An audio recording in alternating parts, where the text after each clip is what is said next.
Okay.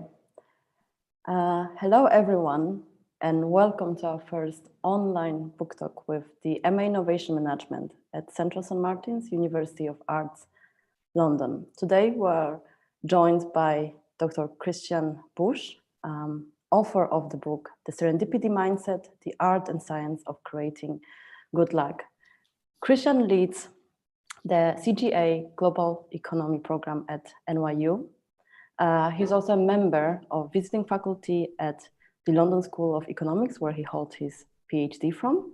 He is also a member of World Economic Forum, a fellow of Royal Society of Arts, and a co-founder of the Sandbox Network, a global community of young entrepreneurs across over 20 countries.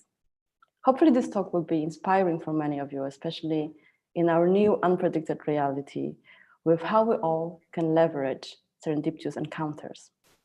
Together with Christian, we also have Dr. Tuukka Toivonen, who directs the MA Innovation Management course at CSM.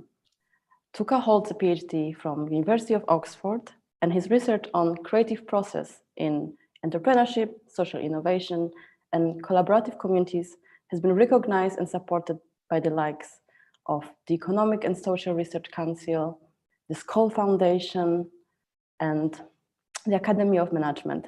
He's passionate about bringing creative strategies into universities and other types of organizations.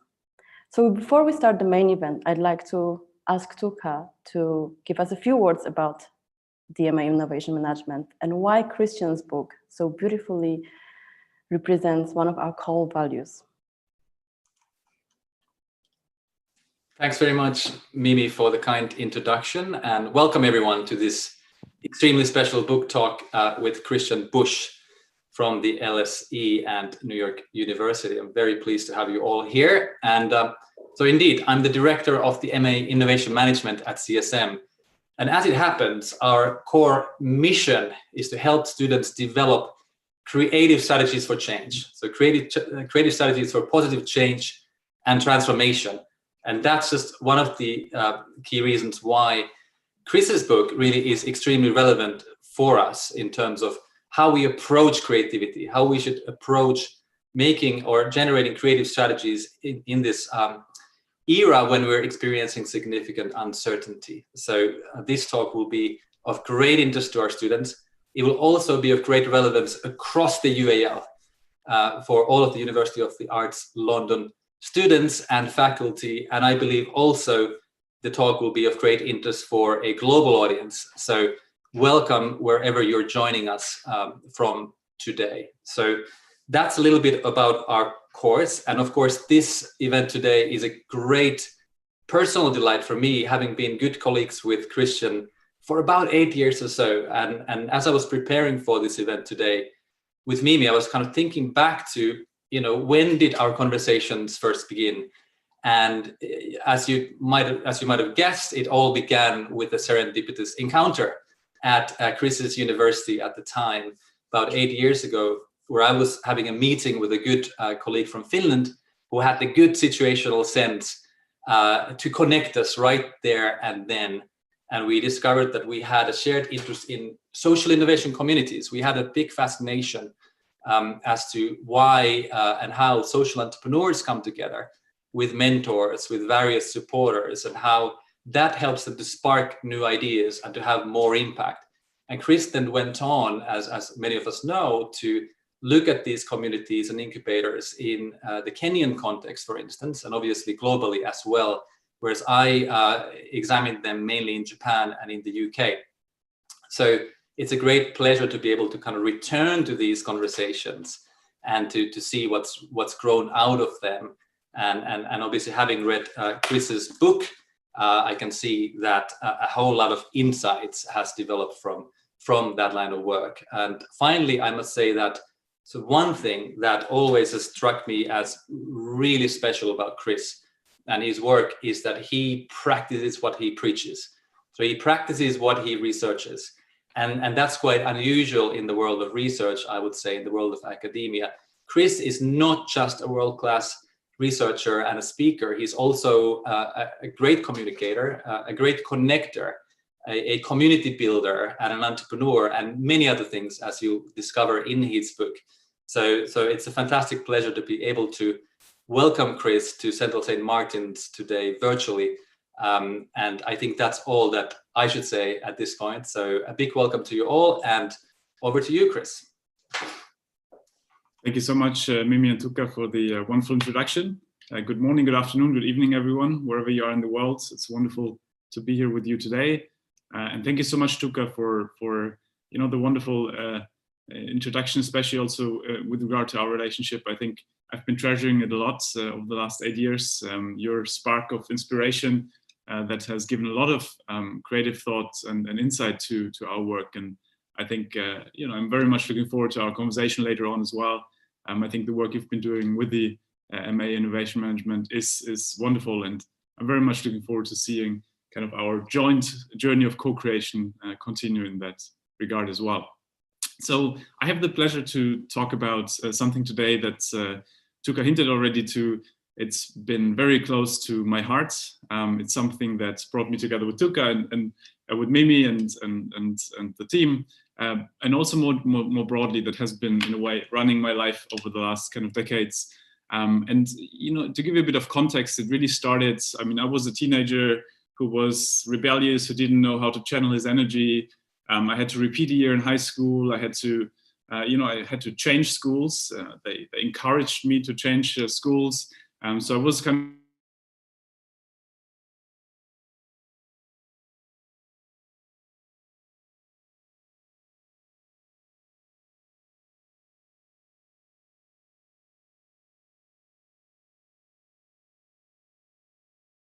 when I had an incident when I was 18 years old, a car crash where I, in my kind of slightly over-optimistic driving style, crashed into 4 parked cars. And I will never forget the policeman who came to the scene and who said, "Oh, wow, he's still alive." And so this idea that I was supposed to be not there anymore, I was supposed to be dead, and it brought like all these weird kind of thoughts to my mind in terms of, if I would have died, who would have come to my funeral? Who would have actually cared? Was it all worth it?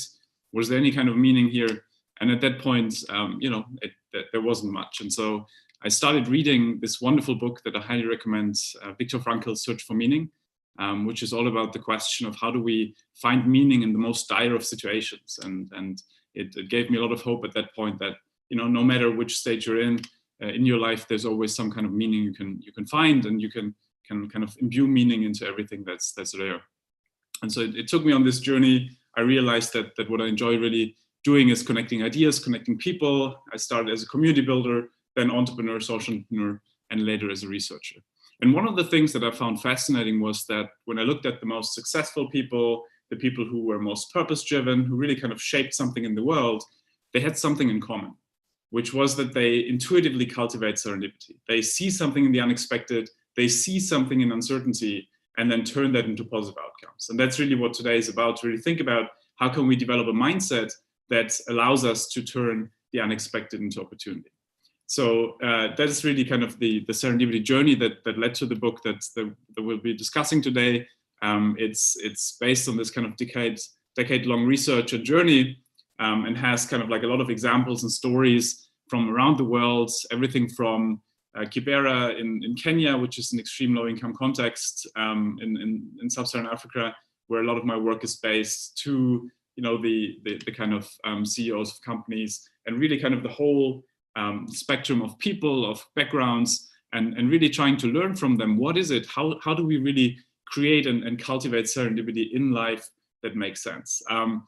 Obviously, my kind of academic streak also then demanded to really dive deep into the science and try to understand what is it in different sciences, everything from chemistry, molecular chemistry, to physics, to quantum physics, to management, what we can learn about serendipity. So to really build a science-based framework for serendipity that helps us to really kind of anchor this also more deeply. And so it's really kind of this mix between science, stories, exercises, and then us developing a kind of serendipity score that helps us to improve our life and do something with it.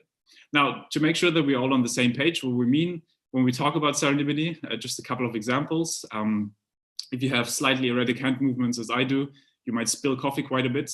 Back in the days when coffee shops were still completely open. And, I kind of imagine the situation, you're in a coffee shop, you spill this coffee over the person next to you, and you sense there might be some kind of connection. You sense there might be something there. But now you have two options, right? The one option is that you just say, oh, I'm so sorry, here's a napkin. And then you walk outside and you think, oh, damn it, I should have talked to this person. Should I have? And, what could have happened had I talked with this person? And then, of course, the other option being, you start a conversation, how you're so sorry that you were so, immersed in reading a book or something. And now, you start that conversation and you see where it leads. And, that might be the kind of potential love of your life or co-founder or else coming out of that conversation. The point is that it is our reaction in that moment that defines a lot of what's happening. At the moment, of course, also there's a lot of things that COVID has triggered as kind of major unexpected uncertain events. We've seen, for example, breweries that realize that they can't, sell their alcohol to restaurants at the moment. And so they realized, oh, wow, we can use our alcohol to produce hand sanitizer.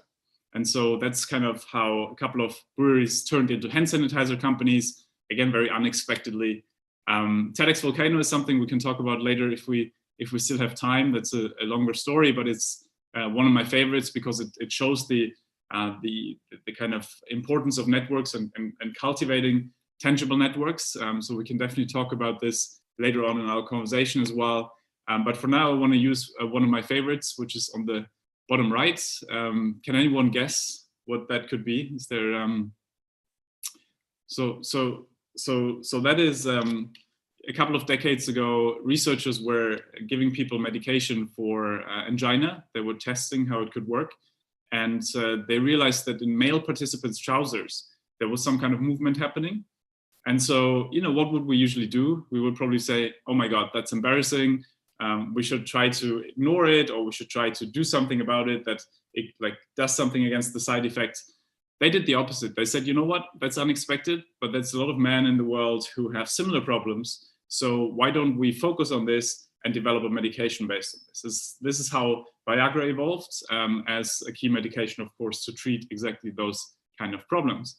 And then last but not least, on the lower right, that is an example of a company in China that I've been doing some work with. And they got calls from farmers a couple of years ago. The company is producing washing machines, refrigerators, and they got calls from farmers who said, well, your crappy machine isn't working. Whenever we try to wash our potatoes in your washing machine, it doesn't work.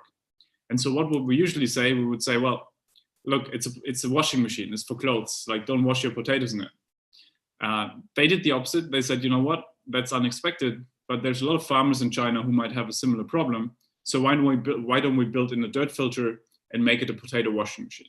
And that's how the potato washing machine emerged as one of their products. Now, what all of these things have in common is that there's always this kind of trigger, right? There's always something unexpected happening, being that COVID, being that the kind of movement in male participants' trousers, being that farmers saying, your washing machine breaks down. There's always something unexpected.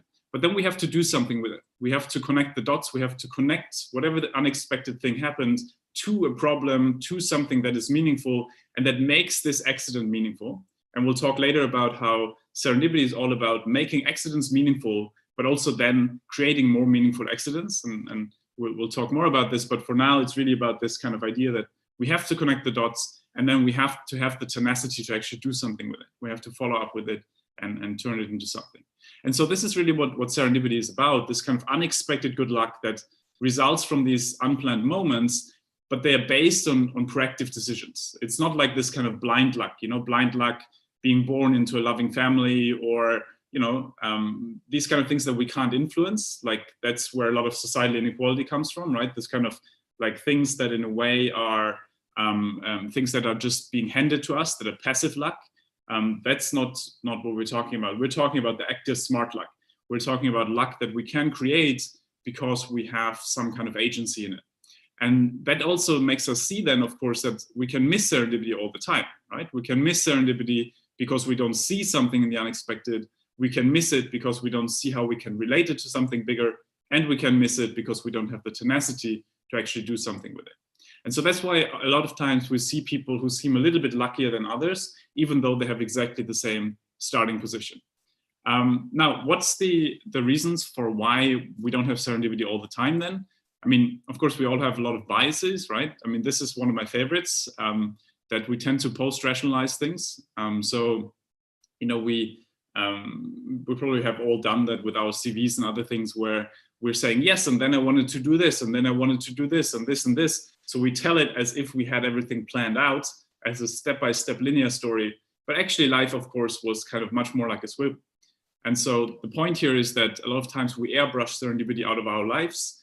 And especially those people we look up to, they airbrush it out of their lives when they tell us stories, because they want to make it a story of that they planned every step, even though they essentially attracted a lot of serendipity, which then allowed them to be on their journey.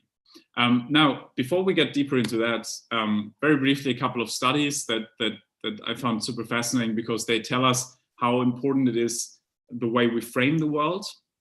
When we think about something, for example, you know, there's an experiment in a gentleman, a professor in the UK did, where he took someone who self-identifies as very lucky. So someone who says, good things always happen to me, I always have good stuff happen, and someone who self-identifies as very unlucky. So someone who says, bad things always happen to me, I always have accidents, all this kind of thing. And, you know, he tells them, walk down the street, go into a coffee shop, grab a coffee, and then sit down, and then we're going to have an interview. What he doesn't tell them is that there's hidden cameras across the street, that there's a £5 note on the floor, and that inside the tables there's actors, and then there's this super successful businessman next to the counter who can make a lot of dreams happen. Now, the lucky person walks down the streets, sees the £5 note, picks it up, goes inside the shop, orders the coffee, sits next to the businessman, has a nice conversation, they exchange business cards, and, you know, potential opportunity coming out of it, we don't know that. The unlucky person walks down the street, steps over the £5 note, goes inside the shop, orders the coffee, also sits next to the businessman, ignores the businessman, that's that. At the end of the day, they ask both, so how was your day today? So the lucky person says, it was amazing. I found money in the street, I made new friends, and, you know, potentially we don't know that, but wouldn't be surprising if an opportunity would come out of it. Right? Now, the unlucky person just says, well, nothing really happened. And that's, of course, what we see a lot of times with people, again, facing the same situation, but one essentially turns out to be a bit luckier than the other. Now, another way to know these things is through counterfactuals. We can look at, you know, situations in history where people saw the same thing, right? So two researchers, for example, who injected rabbits with papain, the enzyme, saw that their ears flipped when they did that, but only one of them followed up on that unexpected encounter, realized that it's about increased blood flow, and kind of that led to a whole research stream around arthritis and tackling arthritis and so on, which became extremely successful. The point is, one person followed up on this unexpected encounter, connected the dots to something bigger, and then had the tenacity to go through with it. So we can trace back how serendipity unfolds and how it unfolds over time, or how it doesn't unfold over time. One thing before I dive into some of the practices of how then we can have more of this happen is to really kind of be aware that, of course, there's extreme structural constraints and societal inequality out there, and the mindset question has to go hand in hand with the question around how we think about you know, structural questions, policy concerns, and so on. And I think that's also something maybe we can bring out a bit more in the conversation later on. Now, one actually, before I get to the practices, one delight of spending time writing the book and thinking more about these kind of questions was also to really rethink a little bit of, like, what is it, on when do we look at serendipity? You know, when we say something like, this is a positive, it's all about the unexpected leading to positive outcomes, like, when do we look at it, and what does success actually mean? What is a positive outcome? And I remember when I came to the publisher with the first draft of the manuscript, they were like, yeah, well, this is great, but we need more love stories. And I was like, well, look, I, as a then kind of 35-year-old single, I wasn't sure, you know, am I the right person to talk about love? And they were like, no, but let's see if we can find some love stories. So I had a meeting right after that set up with a good friend of mine who also was my ex-girlfriend. And I met her, we were still very good friends. And I asked her, so do you know of any good love stories? And she said, well, our story. And I was like, what do you mean our story? Where's the success there? Like, we're not together anymore. And she was like, well, we met serendipitously in a Starbucks. We kind of, watched each other's laptops, got to talk, and it developed into a beautiful relationship. And then we put each other on beautiful paths, and we gave each other a lot of emotional stability and introduced each other to wonderful people who then kind of defined a lot of who we are today. And so the point being that even if we're not together anymore, it was actually a very beautiful outcome that it led to for both of us. And so it also changed my perspective a little bit on the questions of what is actually the success of something when you look at things both at different times, right? Bad luck in the moment, like a breakup, might still lead to good luck, but also then the idea that success is relative to a situation and how we look at it. But so now, long story short, what are some of the practices that we can really do and embark on to really cultivate serendipity? One of my favorites is the hook strategy. The hook strategy is something that Ollie Barrett does, for example, in London. He's a wonderful entrepreneur there. And if you would ask him this dreaded question, what do you do? He would say something like, well, I'm an education entrepreneur, but recently started reading into the philosophy of science. But what I really, enjoy at the moment is playing the piano. So what he's doing here is he's giving you 3 potential hooks where you could be like, oh my God, such a coincidence. My brother recently started playing the piano. I'll put you in touch for a matinee. Or such a coincidence, I've been looking into the philosophy of science. Let's dive deeper into that. The point is that we can use every conversation to seed a couple of potential dots that the other person could connect for us, because we now open up this opportunity space of potential things that the other person can do something with. Of course, that's the same in the way we ask questions. Do we just ask something like, what do you do? Or do you ask more something like, what's on your mind? What inspired you the most about this presentation? Something that really opens up this opportunity frame. Another thing is, of course, looking at mistakes and crisis differently. We talked about the example of Viagra, but there's also wonderful rituals and practices, such as project funerals or postmortems, where the idea is that usually in organizations and everywhere else, and families even, when something doesn't work out, we try to hide it, right? We try to say, oh my God, it never happened. But that's obviously how the real learning happens. When you had a project or an idea that didn't work, that's actually where we can really learn from each other. And so the question is, how do we incentivize that? And so there's this one organization that I worked with, they had this window frame. And the idea was that the light wouldn't reflect when it would come in. It's an amazing technology, but they realized, well, maybe people wouldn't pay a lot of money for it. So what they did was they put it to rest. So the project manager who was responsible for it would lay it to rest in front of other project managers from other divisions. And so they would say, look, this is what we learned from it. Next time we'll look at the market differently. And here we put it to rest. Now, someone in the audience goes like, hey, have you considered what this would mean for solar? Have you considered if you would put that into a kind of solar device context, what that could do in terms of absorbing energy? And so that's how part of their solar division emerged, serendipitously, completely coincidentally, that person was in the audience. But you know what? They created a process that made it more likely that people can connect the dots for each other, because they gave them that kind of platform that is not about celebrating failure, but about celebrating the learning from something that didn't work, celebrating the learning from experimentation. There's a lot of other ways also around how we can reframe situations. So for example, one of the organizations I'm very fond of is Reconstructed Living Labs in South Africa. And they are essentially, they come out of a very tough context in the Cape Flats in Cape Town. And they developed a low-cost education methodology. So something like 10 steps to build a business, 10 steps to use social media to sell your products, and things like this. And when they go into a new community, they don't ask, what do you need? They don't ask what the resource needs are, but they say, what is already here? There's an old garage, fantastic. That could be a training center.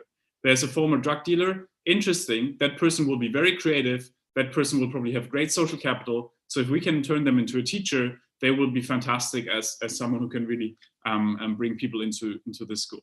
And so the idea being that we can reframe contexts away from resources and resource constraints to actually thinking about what is resourceful here and what can we do with that.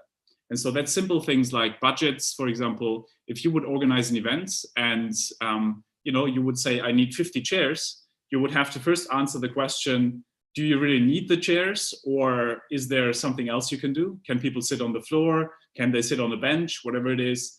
If you really need it, is there someone around you who has it? So can you make the best out of what's here already, in terms of, is there a restaurant next door that has chairs and is closed at the time when your event is, so you can borrow them, whatever it is. And that leads to this kind of creative kind of ideas and insights of, oh, hey, we can use the things we have here already in different ways. And so a lot of times that leads to nice innovation.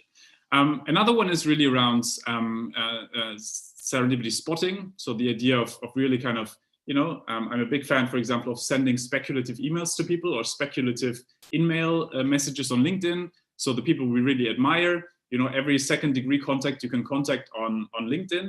And so you can, send them kind of something around, hey, been so inspired by you, just wanted to let you know how inspiring this was, and I'm doing this at the moment, if you ever want to XYZ. Just kind of do that 10 times, and 1 or 2 people will be like, oh my God, this is an area I wanted to go into. Let's talk about it. So it's not about pitching something, it's about developing a kind of honest conversation with someone we respect. And a lot of times they might coincidentally work on something that we didn't even know, because they don't, you don't necessarily talk about the things you're working on at the moment. We talk obviously about past projects usually on our LinkedIn feeds and so on. Then of course, something that I think we'll also talk more about in the conversation later. And before I wrap up, that's one of the last practices really around this idea of how we leverage technology and space design. I mean, in the offline world back in the days, when we still had a lot of offline interactions, right? We had kind of things around, how do you make sure that you have, for example, mailboxes of people in different divisions next to each other, so that they have to bump into each other, or other kind of, Burning Man would place art in the center of different kind of parts of the tent, so that people had to run into each other and could talk about something that would bring them together. So there's all these different kind of design practices that we can use to, in a way, encourage people to have serendipitous encounters in quote unquote real life. And we can of course do the same online. We can do things such as random coffee trials, where we essentially ask people in the company, hey, when are you free tomorrow? Or when are you free this week? Everyone indicates a couple of times, and then using platforms like Slack or others to randomly pair them, so that they have an hour where they go for coffee with a stranger within the organization, maybe an inspiring question they could talk about. And that essentially brings people together across the company and leads to the kind of water cooler moments that we're obviously missing at the moment. And last but not least, something that came out of a lot of our work recently also with, we've been working a lot with the leaders of big companies that try to become more purpose-driven. And one of the key leadership skills that they've had is to say, they're very good at developing a kind of North Star. So this idea of, if I'm MasterCard, I'm saying I want to lift 500 million people into the financial system, people who didn't have access, in poverty, people, and I want to lift them into the financial system. That is my North Star. But how exactly we get there, that has to emerge partly. And so it's really this idea also for individuals and for companies to say, how do we define this purpose, North Star, sense of direction, and at the same time have an appreciation for the unexpected, because the exact strategy probably we will have to adapt. And that's really interesting, because most people obviously try to figure exactly out an exact plan, and then they are surprised that the plan has to change based on unexpectedness. Then they feel their leadership is questioned, versus just saying, hey, at the end of the day, if you have a sense of direction that's strong enough, and then admit that you can't know everything, that is the real sense of control, rather than the illusion of control that comes from pretending that you can know everything. Now, I want to close on a philosophical note. I come from Heidelberg, where Goethe and Schiller wrote a lot of their poems, and there's this philosopher's way. And Goethe wrote a lot of his poems there. And he had this beautiful idea that if you take someone as they are, you make them worse. But if you take someone as they could be, you make them capable of becoming who they can be. And that's really what this serendipity mindset is all about, to say that at the end of the day, it's about potentiality. It's about what could be. And it's about being able to see that there's more than what there is at the moment, and enabling other people also to become someone different potentially, because we enable them to rubber stamp forward in those lives of potentiality. And so with this, thank you so much for being here. I'm very much looking forward to the conversation with Tuka, and then also we'll have a Q&A session where we can interact. And I'm obviously looking forward to also staying in touch. Please feel free to reach out LinkedIn, Twitter, wherever you are, and continue the conversation. Thank you so much. Fantastic. Thanks, Chris, so much for your inspiring introduction to the book. I have with me today a copy, and if you want to get your own copy, we will drop a link in the description under the video. And before we move to the discussion part, I'd like to encourage everyone to drop a question in the chat bot on the right-hand side of the YouTube link. And yeah, let's start the discussion with Tuka. Over to you guys now. All right, thanks, Mimi. And thanks very much, Chris, for that crash course on serendipity. It comes really at a perfect moment for a lot of our students. It's week 2 at UAL at the moment. So there's so many lessons here that we can take on board, we can revisit in the course of our studies and other pursuits. So thank you for that. And I felt that you really put the focus on these kind of instantly actionable creative techniques and kind of ways to be more perceptive, and I really applaud that.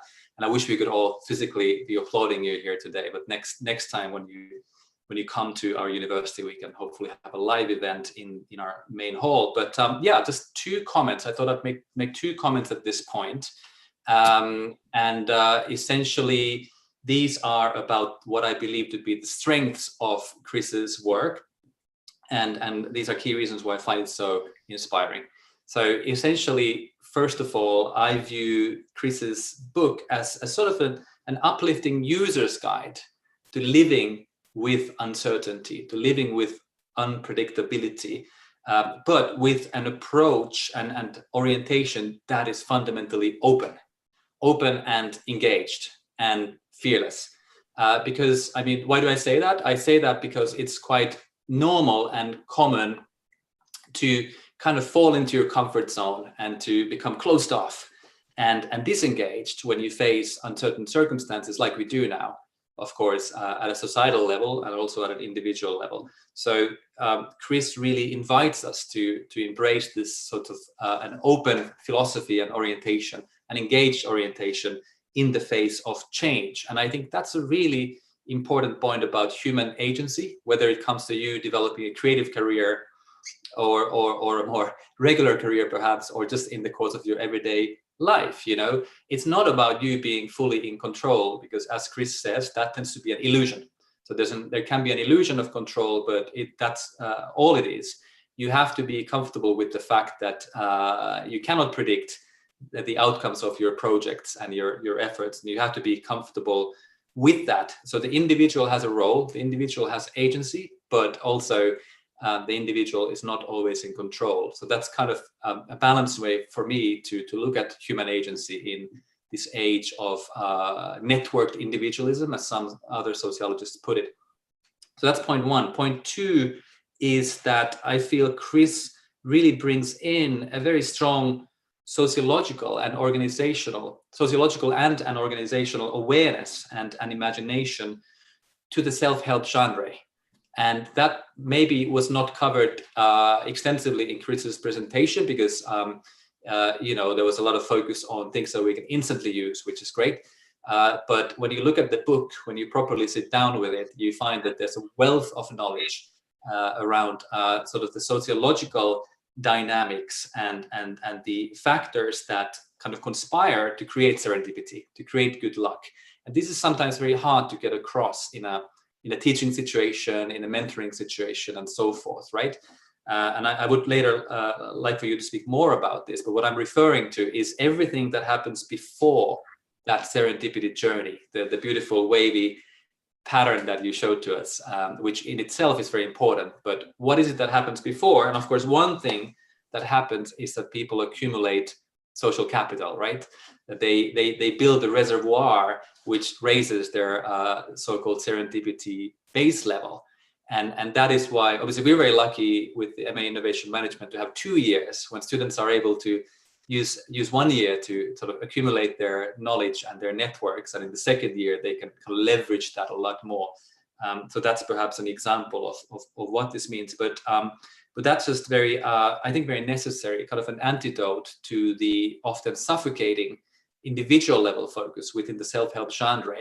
and that's why I really value this work. So these are my first 2 comments. Chris, if you have any responses, would love to hear from you. I do have some more specific questions, but I'd love to hear your reaction to some of this.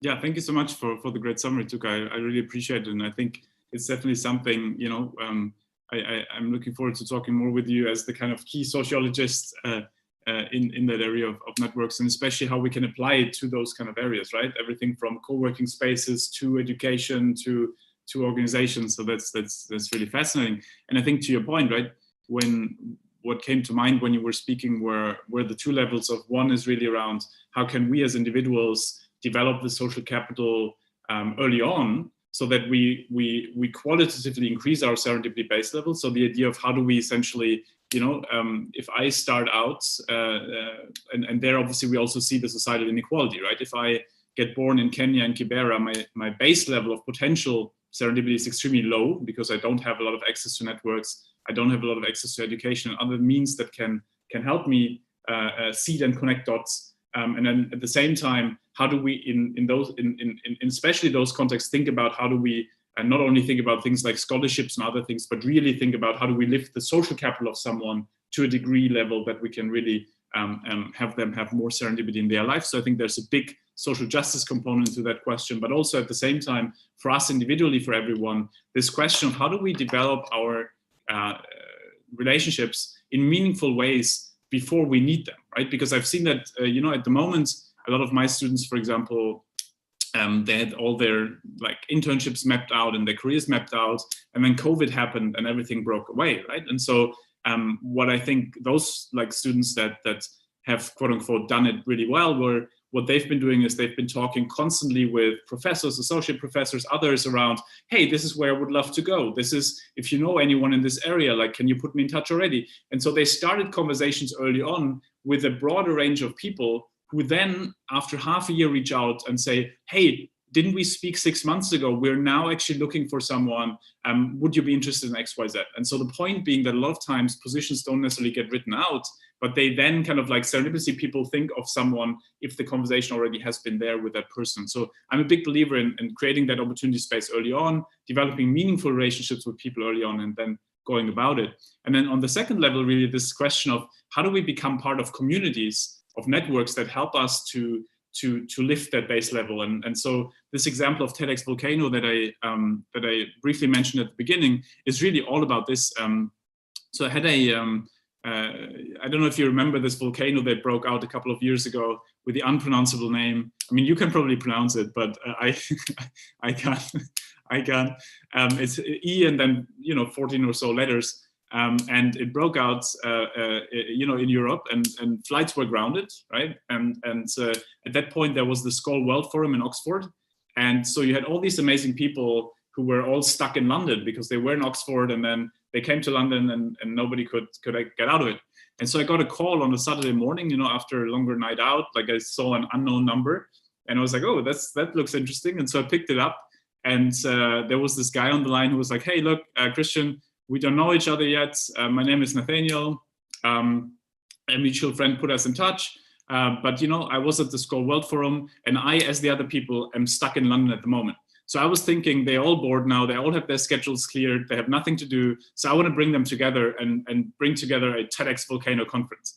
So within 30-ish hours, he organized a full-fledged conference with speakers like Jeff Skoll, with over 10,000 people on the recorded live stream, one of the coolest TEDx events that ever happened.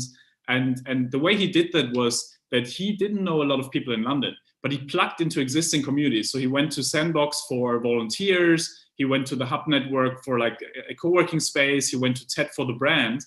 And by plugging into 3 different networks, he kind of could directly make that event happen without having to establish a lot of relationships beforehand. And I think that is the beautiful, interesting thing, right? That like by knowing one person in the Sandbox Network, one person in TED, one person in the Hub, who then could like mobilize their own networks, that helped him to do that. And so it's really about this idea of how do we like cultivate relationships with quote unquote multipliers, or people who are in these different spheres who can then mobilize. We don't have to know everyone at the LSE. We don't have to know everyone at St. Martin's, but we can build relationship with these kind of multipliers. And I think, Tuka, that's where you come in a lot as well, right? As a kind of key multiplier in that domain. Well, one would hope so, and certainly that's something that we want to cultivate in our students too. And what you're referring to sounds to me like sort of social network intelligence is not necessarily about accurately mapping out every detail of your networks, but kind of having a sense for who is sort of a super connector, so to speak, right? So that's how you can gain that kind of multiplier effect. So that's wonderful, and I think Nathaniel, who ran that TED Volcano event, he had that sensibility, or he had that initiative, of course. And it's great how you unpack everything that kind of went on before, right? Including this idea of I guess being intelligent about networks. And you mentioned this term proxy trust, right? So you have trust by virtue of belonging to these networks, being affiliated with them, being seen as a member.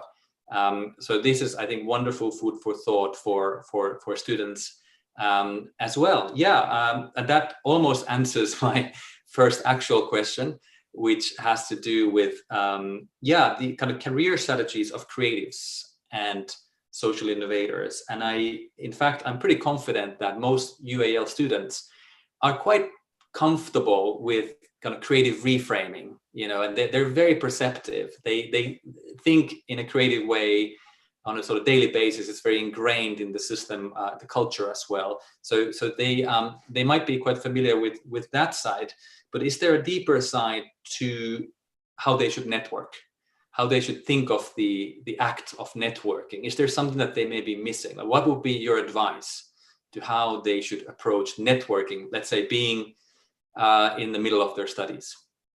Yeah, well, it's a great question, because I feel it's a lot about getting away from a more transactional idea, right? That like, I need a job, I need this person, I need this resource, so I need this person, to how do I develop meaningful relationships with people from day one? So it's not about, when I get on the job market, that's when I start, but it's about starting from day one when I study, to develop meaningful relationships with people where I don't know where they will lead. And they are in my proximate areas, but the beautiful thing about what we talked about in terms of serendipity is that a lot of times we don't know yet where we will actually end up. We might have a certain sense of where we want to go, but the beauty then of studying, of course, is also that we can still find our way, right? And that we can still figure out where we want to go. And so I think building meaningful relationships with people from across different areas, in terms of like really kind of trying to focus a bit more on the humanity of the relationship rather than just the transactional piece, is really about building these meaningful relationships. And then I think that comes back to that people will remember, like that will put it on the radar of people, and they will reach out back. And so I'm a big believer, to go to, at the moment it's more the virtual type of events, but to really kind of get out of our comfort zone, to also go into kind of events that might be different from what we usually do, to especially develop relationships with the hosts of these events and others who are kind of these type of multipliers. But then also to really kind of think about like, what are, you mentioned the idea of network mapping, right? So to really kind of almost map the informal networks and think about like, what are the kind of networks and areas that I want to plug into, and who are the key people in those? And can I send a serendipity bomb to someone where I'm just like, hey, I was really inspired by your work, would love to XYZ. And people love to, I feel one of the counterintuitive things here is that we always assume that people who are extremely senior are tougher to get to than people who are semi-senior. But actually a lot of times, surprisingly, it's the other way around, that, imagine you're like a mid-career person, you're still like in the red race, right? You're still kind of like check. Versus if you're extremely senior, you're close to retirement, or you are already retired, like now you're the person who can take on mentees a bit more because they are very conscious of, giving back and those kind of questions. And so I would always say, like, be really kind of audacious and optimistic about how high you can reach with the kind of people you're trying to talk with, right? Because a lot of times it might be yourself, right? Don't be the one who stops that process, right? Like you should not self-censor. You should give it a go at least, right? And that kind of leads me to my ultimate question, which is about the role of universities. I mean, you've said a lot about how individuals can take a lot more proactive approach to cultivating these reservoirs of social capital and kind of planting seeds quite strategically, right? In different streams, in different networks that they might want to engage with, or that might generate job opportunities. So that's what individuals can do, and that's great. I sort of feel a sense of unease when it comes to things like career support, because there is very little awareness. There may be some awareness, I think, within the minds of individual career support staff across the whole world's universities. I think there is an awareness at an individual level, but I wonder if universities could do more as organizations to kind of really, I guess, implement something that I would call a creative community strategy. So saying exactly what you said, that you actually make sure that encounters happen, that people are well placed to cultivate those early connections, and then the whole meaning of job seeking and career development is kind of reversed, right? It's not about just looking for the job. It's about cultivating that engagement, cultivating those linkages and conversations. So I wonder what you would say to universities as possible agents of kind of community design. Yeah, that's very interesting, because I feel it comes to the core of it, that I think universities a lot of times have kind of almost focused a lot on this kind of very targeted, here's these careers, and then we put you in touch at this career event, right? So very kind of targeted, or it doesn't even happen sometimes at all, which is probably even worse. But then the question being, like, how do we make that something that is more organic? Because out of the organicness, especially at the moment, right, there's only so many positions that are actually written out. And then a lot of other positions actually is because the CEO of a company goes somewhere, meets someone they really like, say, hey, great, like there's a project we could do, like let's plug that person in. That person, that position might be written out later on to justify that there's a position, but they already had the person in mind, right? And so the point here is that it's really about saying, how do we find a balance between the more career focused, like targeted like things, and then I think what you've been doing a lot, Tuka, around like saying, how do we develop more organic spaces for interaction where that serendipity can happen, because maybe your students directly interact with people in the classroom who are coming in, not only as a speaker, but actually as someone who goes for a coffee with them, or who, just something that in a way makes it much more organic, because that's in a way where the real magic happens in terms of that serendipity. Absolutely, and we do want to help our students to develop the courage to go out and have that coffee and to drop those serendipity bombs through LinkedIn and all that. So it's about all of that coming together, and that's exciting. Just one last question from me.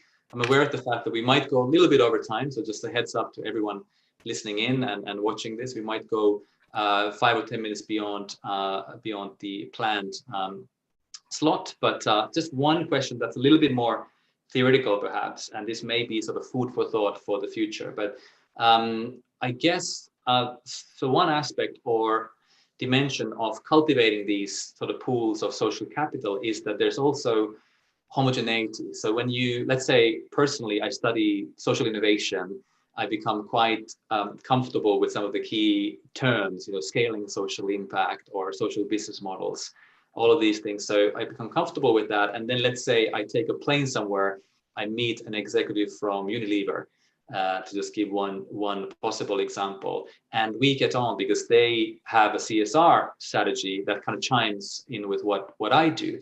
But what that interaction presumes and what the kind of beneficial consequences that might come out of that presume is sort of shared understandings, I guess. I guess that's what it boils down to. So I wonder if serendipity, in the way that you describe it, functions so well and often so rapidly, because there is not just a network there, but there's also a set of shared understandings.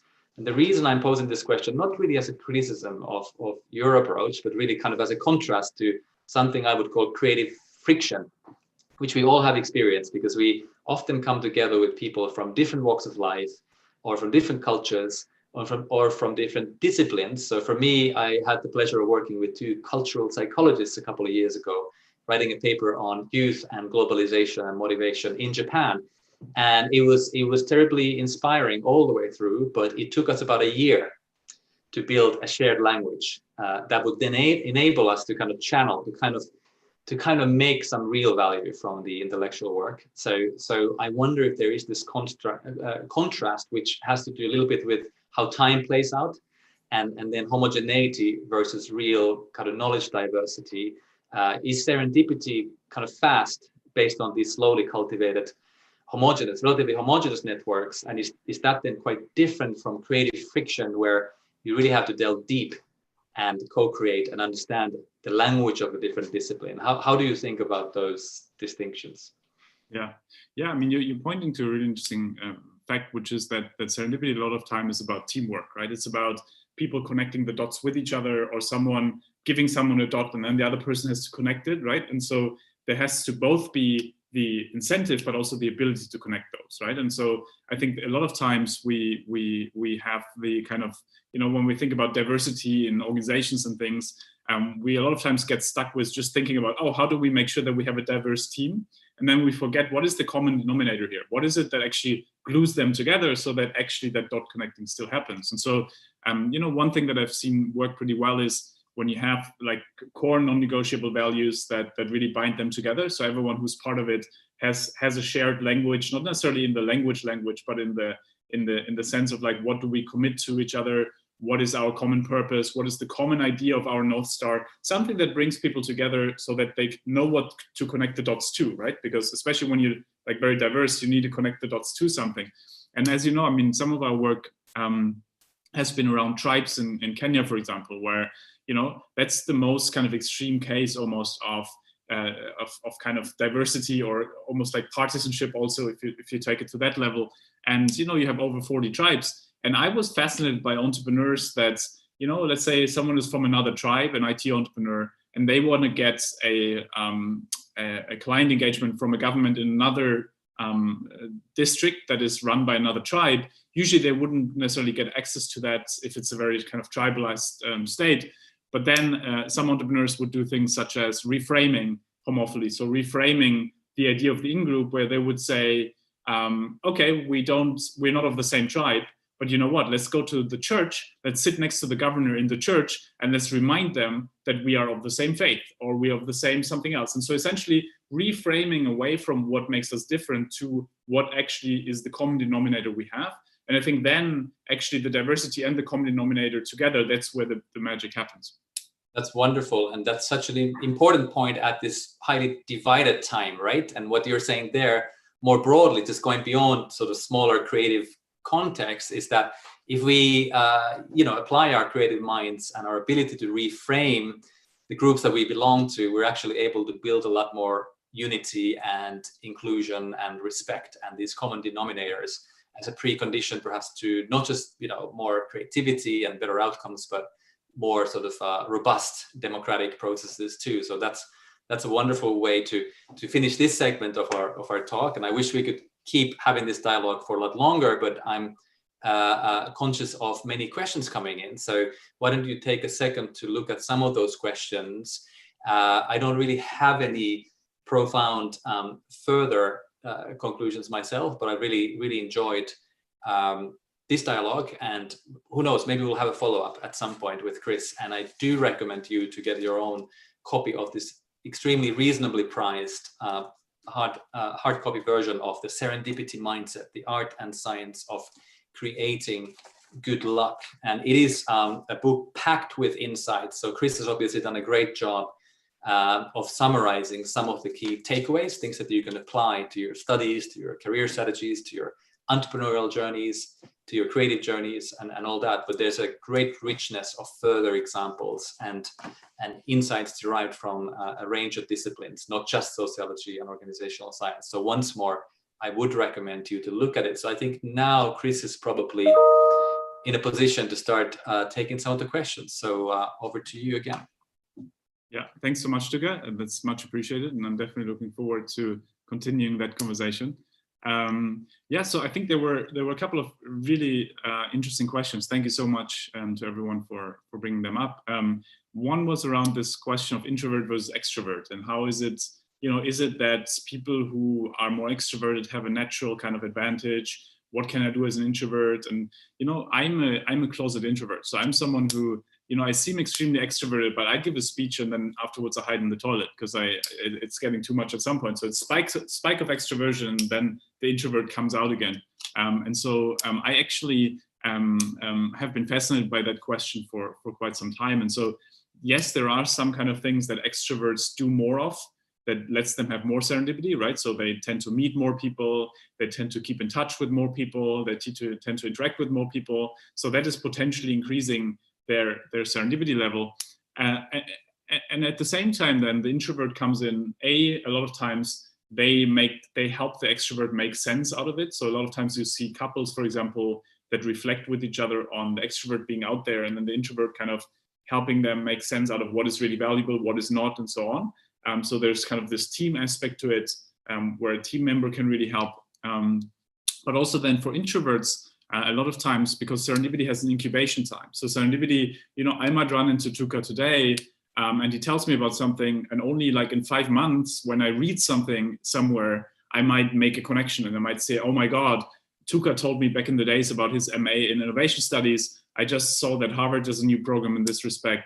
Let's put them together and create something together. And so a lot of times introverts are really good at this kind of reflective, making sense out of things piece.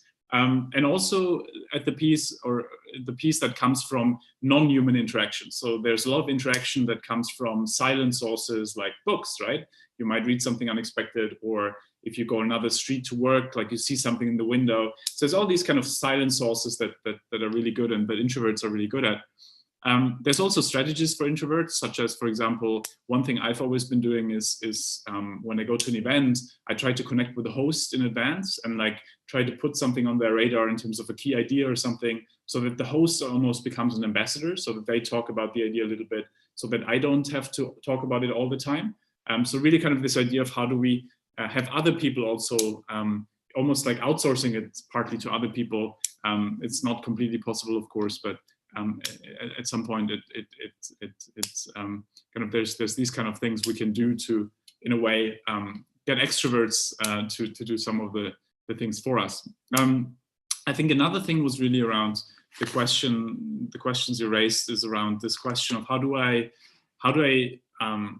get ready for it, right? When I see something, do I feel worthy for it? And I think there's a big kind of dimension around, especially like a parenting dimension, or dimension of how do we think about how, a lot of us might see an opportunity in an unexpected situation, but we might not feel worthy, or we might not feel self-confident or ready to really take it on. And that is really something where I had to train myself, having this kind of small imposter always in the back of my head, like to train myself to say, okay, like you don't get ready by conceptually thinking about getting ready. You only get ready by literally putting yourself into that and trying it out a couple of times and then losing that discomfort. And so there, I'm a big fan of really kind of doing the inner work, but also at the same time forcing ourselves into some of these situations that really kind of will be a bit uncomfortable, but also will then potentially lead us to more of that. There was also a really interesting question around creative tension. I think, one of the most beautiful things and most depressing things is that, obviously, there's this beautiful quote around this idea that the most thoughtful people in the world are also the ones who, might not talk as much as other people, because they're actually having potentially contrasting ideas in their mind, right? So you might not have one extremely strong opinion, but you're saying, well, on one hand, but on the other hand, this. And, it always, so I do a lot of thesis supervision, and a lot of times you can see very early on who will write a okay thesis or dissertation and who will write an exceptionally great one. And so because the okay one comes in and says, I know exactly what I want to do, I have exactly the literature, this is exactly what I will go for. And they will do that, and they will have a good work coming out of that. But the kind of extremely original one comes in and says, you know what, I read into this and this and this and this, and I like this, but I wasn't sure if this can also do this. And so there's all this kind of ambiguity and this uncertainty, and it feels really uncomfortable. And that doesn't feel well in the moment, but that is usually where the real originality and creativity comes out of, this kind of creative tension of like contrasting kind of ideas, contrasting thoughts. And so that is maybe also for those of you who will soon work on their kind of key projects or dissertations or thesis, or in general things that you feel are ambiguous, that isn't necessarily a bad thing. It feels bad in the moment, but actually it can really lead to super interesting and creative work, and it needs that, right? If you think about history, like the most creative things usually come out of some kind of sense of discomfort, and learning to accept that and learning to be resilient about that leads to a lot of that. One point, if I may add one point about that, I fully agree. And complexity and serendipity and kind of, taking in several topics that may be complementary or that may generate something very creative that's very valuable, but it takes serious time and effort and engagement, and so in practice, often in the UK context, can be difficult during a one-year master's, for instance.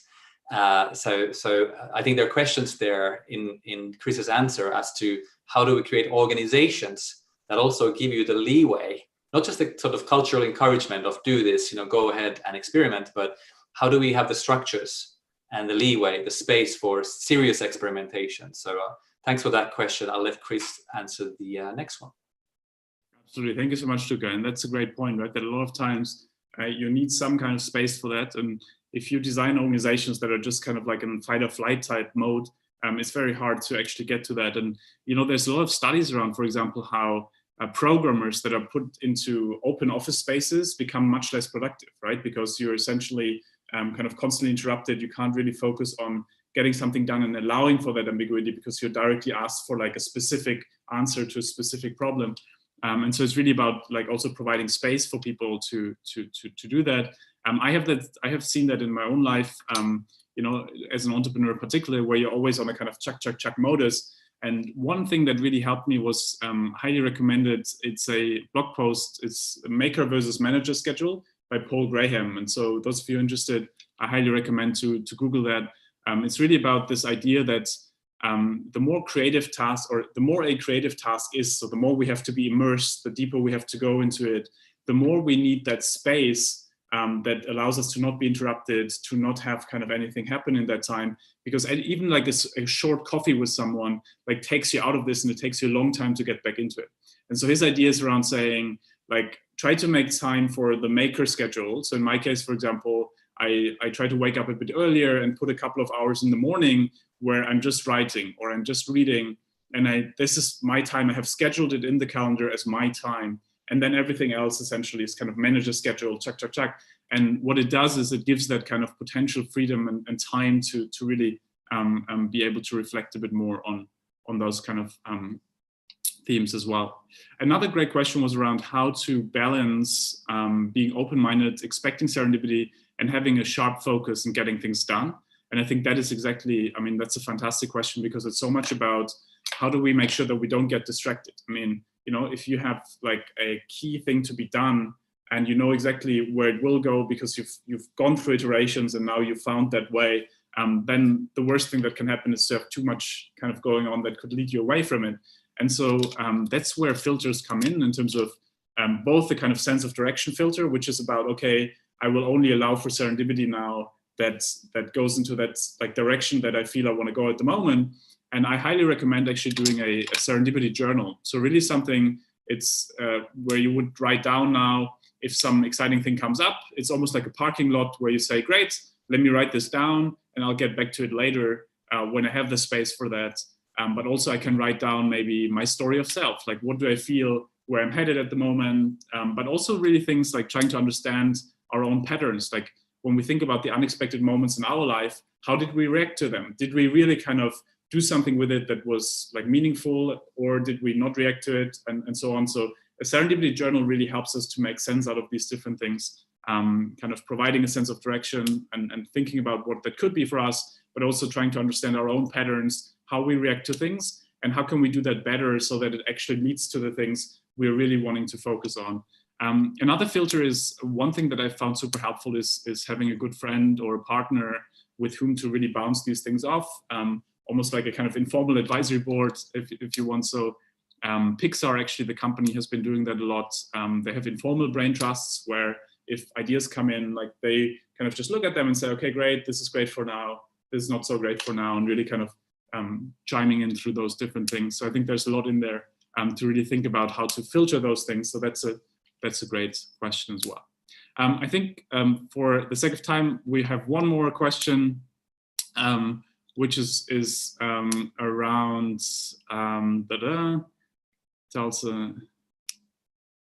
okay, great. So the question is essentially that some people erase serendipity from CVs, their life experiences, to tell a very planned, structured, logical narrative. Do you think sometimes the serendipity story also enhances that particular narrative? Tells them like that it could tell a more compelling story of discovery innovation and so on? And that is such a wonderful question, because that is actually one of the key reasons why I've been so fascinated by this idea, that once we get away from the idea that we have more control if we pretend that we have it all figured out, to the idea that actually being able to cultivate a mindset and a culture that cultivates serendipity, that is actually the best thing you can do in a context of uncertainty. Because in a context of uncertainty, everyone knows we can't plan everything out. So everyone who tells like a very linear story of I knew this, I did this, anyways, is not 150% credible. And so it's really about like, it brings in that kind of ingenuity and authenticity to also say, okay, there was serendipity involved. But I think that the switch we're trying to do is to say, instead of just saying there was something passive that just happened to me, it's about saying, no. It was an active procedure here. It was active, like I ran into the person and then I did something with this. And so like really reframing it away from a loss of control to actually being able to navigate the unexpected and making the best out of it, then actually is a new language and vocabulary for people to say, I was as much as in control as it was possible, but also I was able to see the unexpected. And that's actually something, the study we just finished, it's the Leaders on Purpose study with purpose-driven leaders. And a lot of this was really about saying that they, in a way, had this kind of sense of direction, this is where I want to go, but then also allowed for the unexpected to happen and then kind of make that part of their narrative as like being an adaptive leader. And I think that is where then also we become more honest to each other, because then, we can really relate to each other's stories. And so, that really comes to the question also. Brené Brown has been doing some amazing work around how vulnerability and courage actually a lot of times are the same thing. And for us to learn how to find a balance between wanting to be strong, but also redefining being strong away from just this kind of old school, I have to be tough everywhere and know everything, to saying, no. Like real bravery comes from admitting that we can't have everything figured out, but also then showing I still have a sense of where we're going. So to really like portray this kind of idea that I know what's happening, so that people feel, there is someone who knows what they're talking about, what they're doing. So who is a leader, but at the same time, who's also realistic enough to see what the world is doing. And then that is where quote unquote inclusive leadership will come from. I think there's so many more wonderful questions. I would love to continue that conversation. Please do feel free to reach out. It's been such a pleasure to be here. Thank you so much, Mimi and Tuka, for the wonderful hosting. I want to actually finish with Viktor Frankl. I feel like full circle. He had this wonderful, wonderful idea that in our response to the unexpected, that is where our freedom lies. That is where our liberty lies. And that is actually where serendipity happens. And so it's really about us. We can't influence something like COVID happen, like, it happens to us, but what we can influence is the response to it. And I feel this is the moment in time where, especially those of you who, are now kind of studying, who are now on their path to doing something in the world, I think it's a unique time in the world where you can really shape things, because every assumption is being questioned. Every institution is being questioned. So it's a wonderful time to be part of reshaping the world and doing that in a way that allows for that kind of serendipity to happen. And so I'm extremely excited for seeing where that leads you. And please do keep us posted about these endeavors. Thank you, Christian, so much. Thank you for being with us today. And thanks for such an inspiring session. Big thank you to Tuka as well for a fantastic discussion. And from me, a big thank you to everyone who joined us today on YouTube.